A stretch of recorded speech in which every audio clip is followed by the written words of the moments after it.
Hello everyone, welcome back to my channel. আমি দেবান্তি তোমাদের সামনে নিয়ে চলে এলাম আবার একটা নতুন ভিডিও। আজকের ভিডিওটা দেখছো সকাল থেকে শুরু করেছি, মাত্র ঘুম থেকে উঠলাম। না বেরো, মশারিটা খুলেছি, বাবা শোনা মশারি থেকে দেখো বেরোতে পারছে না। আয় বেরিয়ে, এই চো টাটা করো। তুমি এখন কোথায় আছো? কোথায় আছো বলো? মামা বাড়িতে। বলো বলো বলো মামা বাড়িতে। বলো বলো বলো মামা। বলো, বলবে না। এই তো শুনটি। আর জ্বর হয়ে দেখো মুখের অবস্থা দেখো, এগুলো দিয়ে সব বেরিয়ে গেছে। মানে এতটা জ্বর হয়েছে, প্রচুর জ্বর হয়েছিল, যন্ত্রণা, গা ব্যথা। মানে সেই দিন আমি কোনো ভিডিও কোনো শেয়ার এই যে সেই দিন আমি কোনো ভিডিও শেয়ার করতে পারি না ফের। মানে কি করে করব, তাই না? অন্য কেউ থাকলে হয়তো করে দিত। মানে জ্বরে উল্টে পড়ে আছি, কি বলবো তোমাদেরকে।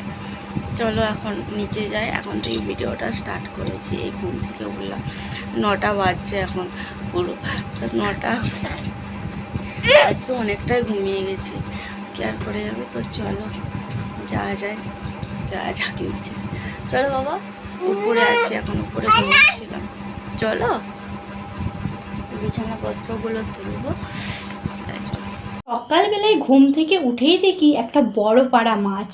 দেখছো, এখানে আমরা এই মাছটাকে বলি রূপচাঁদ বা লাল মাছ। তোমরা এই মাছের কি নাম অবশ্যই কমেন্টে জানিও। আমরা তো এখানে বললাম যে রূপচাঁদ মাছ বলি। আর এই মাছটা কিন্তু আমাদের পুকুরের মাছ, মানে আমার শ্বশুর বাড়ির পুকুরের। আর এই পেঁপেটা দেখছো, পেঁপেটাও তোমাদের সাথে শেয়ার করলাম। এগুলো আমাদের গাছের পেঁপে হয়েছে, বড় একটা পেঁপে। তো মাছটা এখানে মা বেছে নিচ্ছে। আর যেটা বলি যে শ্বশুর বাড়ি থেকে কখন দিয়ে গেল, আমি যখন ঘুমাচ্ছিলাম তখন তোমাদের দাদা ভাই আমার দাদার দোকানে, তো আমার দাদার দোকান ফার্নিচারের দোকানে দিয়ে চলে গিয়েছিল, বাড়িতে আর আসে না। ওই তারপরে আমি উঠে মা বললো যে তোদের ঘর থেকে মাছ এসেছে। তো দেখেই তো মানে মাছটা প্রচুর অনেক বড়, অনেক। তোমরা হয়তো ফোনেতে সেরকমভাবে বুঝতে পারছো না, আর দেখো কাটা হয়েছে সেটা নিশ্চয়ই বুঝতে পারবে। আর এখন চলে আসছি রাত্রির বেলা। দাদা এনেছিল পকোড়া, তো চিকেন পকোড়া। এটা কিন্তু তারপর সেই দিনেরই হ্যাঁ ভিডিও। তারপর থেকে আর কোনো ভিডিও আমার শ্যুট করা হয় না। এটা প্রায় আমি বাপের ঘরে 4-5 দিন পর আমি আবার ভিডিও শ্যুট করেছিলাম সেটা 4-5 দিন পর তোমরা দেখতেই পাবে। আর এখন চলো পকোড়াগুলো খেয়ে নিই।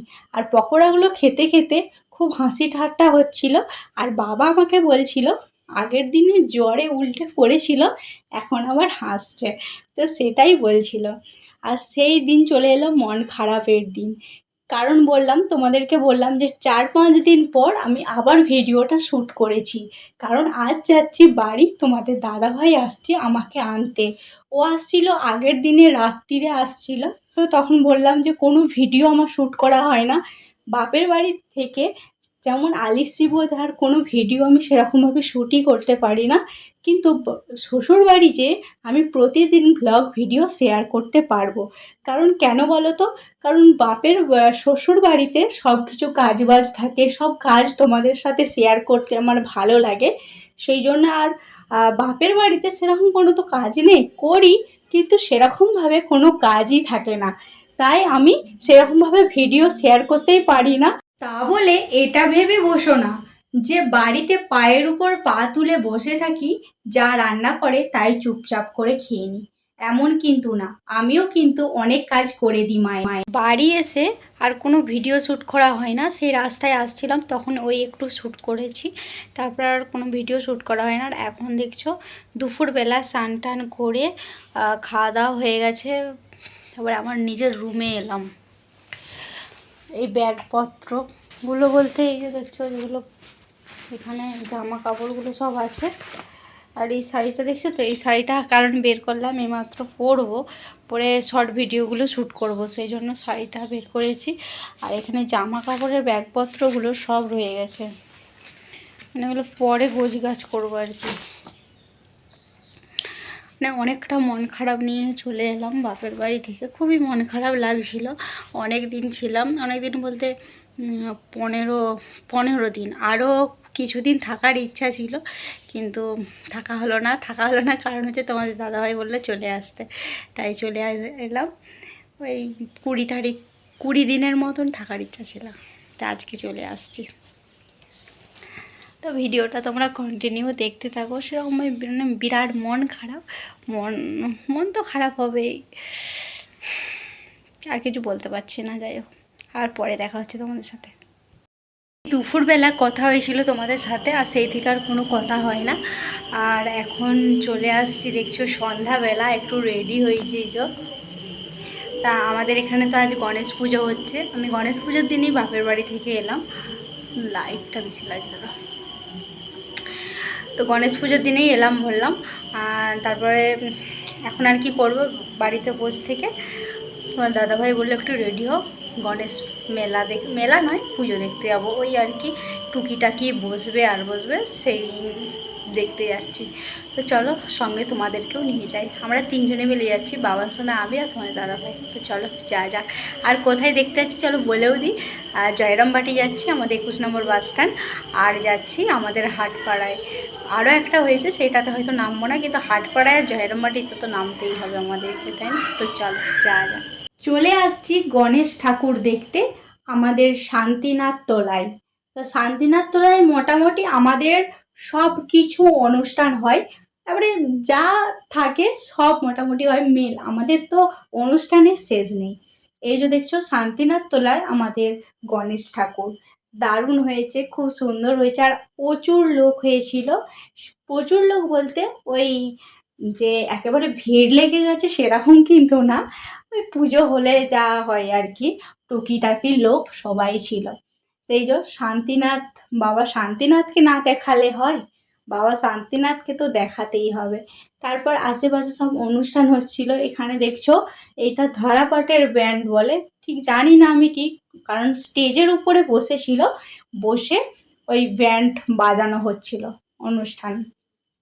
তো আমি তো আজই আসছি ওই গণেশ পুজোর দিন। তো থাকতাম কিন্তু আরও 3-4 দিন বাপের বাড়িতে, কিন্তু আর থাকা হলো না কারণটা বলি। তোমাদের দাদাভাই বলছিল আর থাকার দরকার নেই, ওখানে থেকে আর কি হবে, তাই না?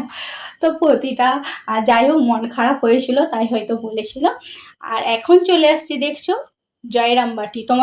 তোমাদেরকে বলেছিলাম যে জয়রামবাটি যাব আর আমাদের শান্তিনাথ তলায়। তো জয়রামবাটি ঠাকুরটাও তোমাদের সাথে শেয়ার করলাম। আর এখানে কিন্তু প্রচুর লোক হয়েছিল, আমাদের শান্তিনাথ তলার থেকেও প্রচুর লোক। আমাদের কি বলতো, তোমরা ভিডিওর মধ্যে দেখতে পাচ্ছ যে কীরকম কি লোক হয়েছিল। আর আমরা একটু ফটোও তুলছিলাম আর একটু ভিডিও করছিলাম। আর ওদিকে বাবান সোনা কিছুতেই, ও সেই মানে শান্তিনাথ তলায় দেখো একটা স্ট্যাচু, তোমাদের সাথে একটা ভিডিও শেয়ার করলাম না যে হ্যান্ডশেক করছে, দূর থেকে ভিডিওটা করেছিলাম, সেইটা দেখে ভয়ে মানে এখনও ভয় পাচ্ছে সে। আর এখন চলে এলাম একটু রেস্টুরেন্টে খাওয়া দাওয়া করতে।